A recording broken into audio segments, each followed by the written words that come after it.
Within a year of the popular revolution, which brought the Marxist-Leninist Sandinista regime to power in Nicaragua, counter-revolutionary forces began to gather in neighboring Honduras and Costa Rica. The Nicaraguan Democratic Front, or FDN, under the military leadership of Colonel Enrique Bermudez, quickly became the largest armed faction in the resistance, commonly known as the Contras. Men of varied and often opposing political persuasions joined in the fight against the Marxist government. This report accompanies the FDN forces into Nicaragua, where they met an offensive by a reported 5 Sandinista battalions with moderate resistance.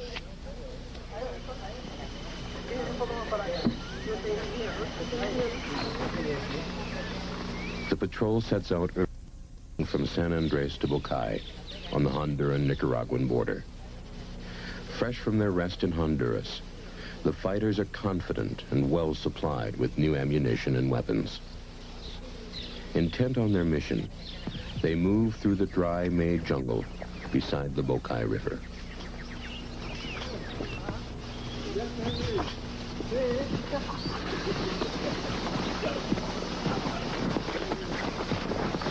The 35-mile journey follows the route the FDN hopes to establish as a major resupply corridor to their forward command post inside Nicaragua.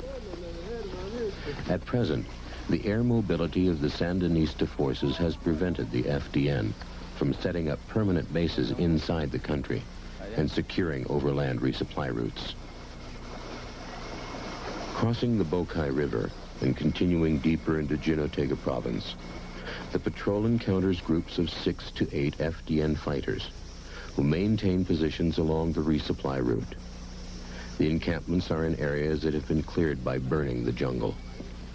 They make little attempt at remaining covert or keeping heavy weapons camouflaged. Hilltop positions are easily identifiable, as most of the trees are cut down and all the vegetation removed to provide clear fields of fire. Little consideration is given to concealment or even shade from the burning sun. There are virtually no campesinos or country people still living in this part of Nicaragua.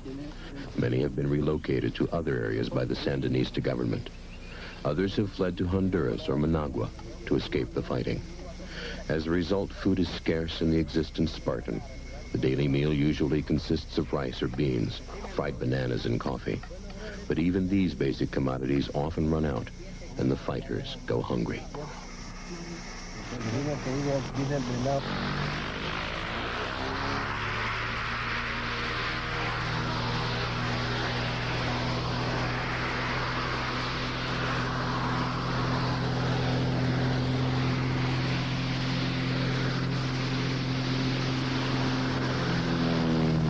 The Nicaraguan resistance is the only insurgent force in the world with the ability to airlift supplies to their combatants in the field.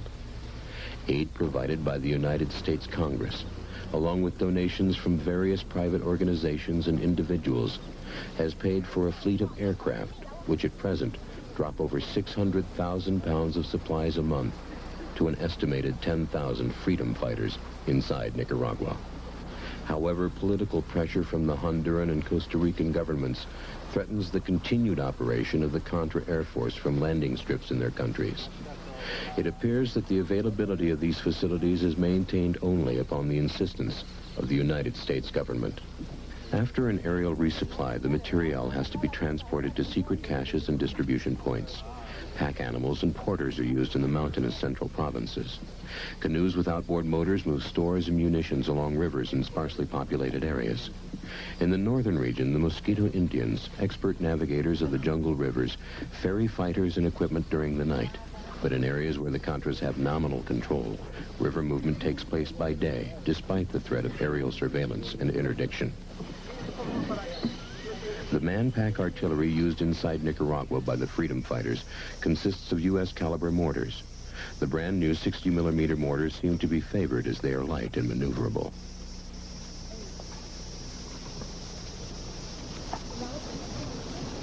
The DSHK 12.7 heavy machine gun is used for both anti-aircraft and ground support fire.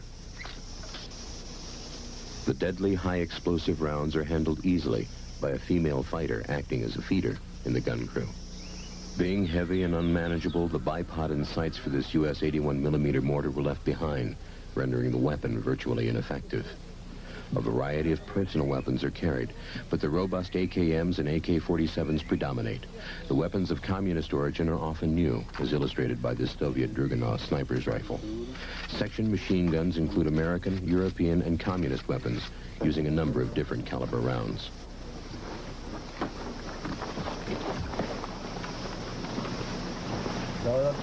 Commander Condor demonstrates an M41A3 surface-to-air missile. These anti-aircraft missiles are the only effective answer the freedom fighters have to the helicopter gunships given to the Sandinistas by the Soviets. The missile was so new it still had its confidential warning attached. But Commander Condor was well-trained and competent. 1 hour after this demonstration, this missile was successfully deployed against a Sandinista Mi-17 helicopter, destroying it completely.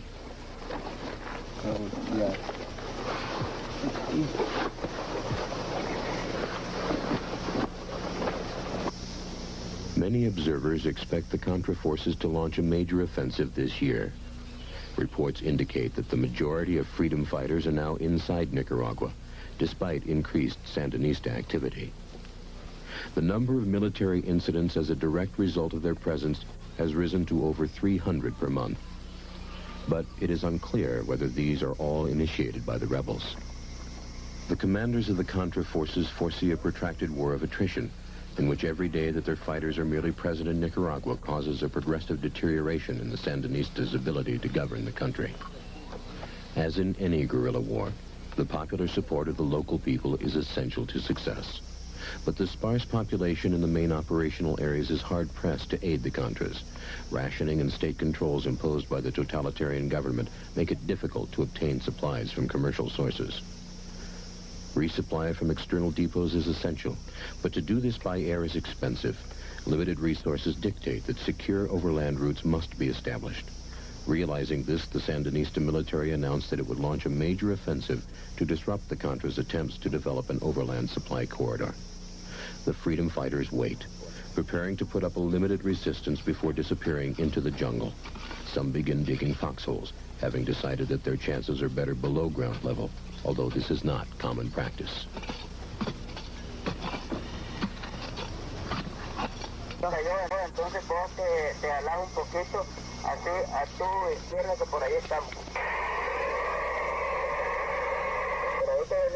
The mortar crew cleans and checks their weapon.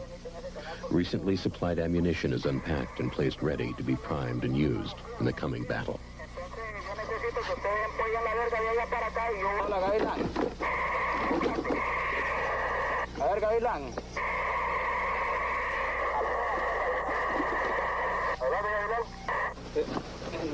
But despite the checking and maintenance, when the attack finally came, at least one of these heavy machine guns did not fire at the crucial moment.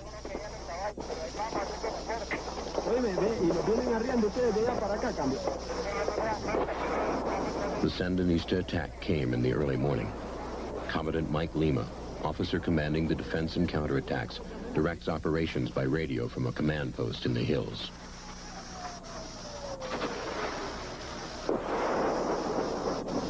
Firing from high ground, the heavy machine guns are used in support of the guerrillas fighting a running battle in the thick jungle undergrowth on the banks of the Bokai River.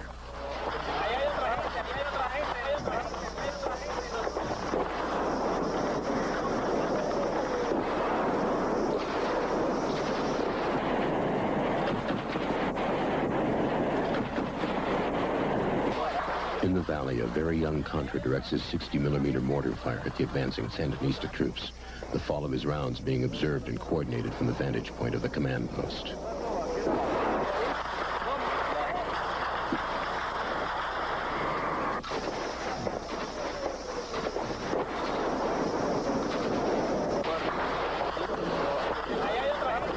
Soon, the dreaded Soviet Hind helicopter gunships arrive. The Contras take cover as the deadly multi-barreled machine guns spit death at them. The helicopters flying between the hills are at the same altitude as the 12.7 machine gun position on the hill and are engaged briefly, but with little effect.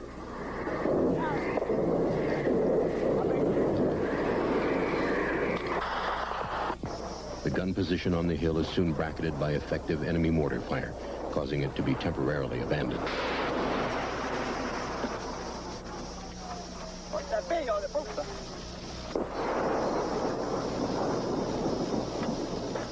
The following morning, Commandant Mike Lima explains the situation. At the moment, the battle is being fought along two flanks. The eastern flank is the Bokai River, and the western flank is the Coco River. Our troops are at the moment holding the Sandinista advance between these two rivers. Do you think you can maintain this position? Yes, we'll be able to hold it. What about ammunition? Have you sufficient? Well, at the moment, things are fairly slow, so I don't believe we have a problem. If we take it easy, we still have plenty for the offensive. At the moment, we believe we have 1 to 3 companies of Sandinistas, 400 or so men opposing us. And how many men do you have?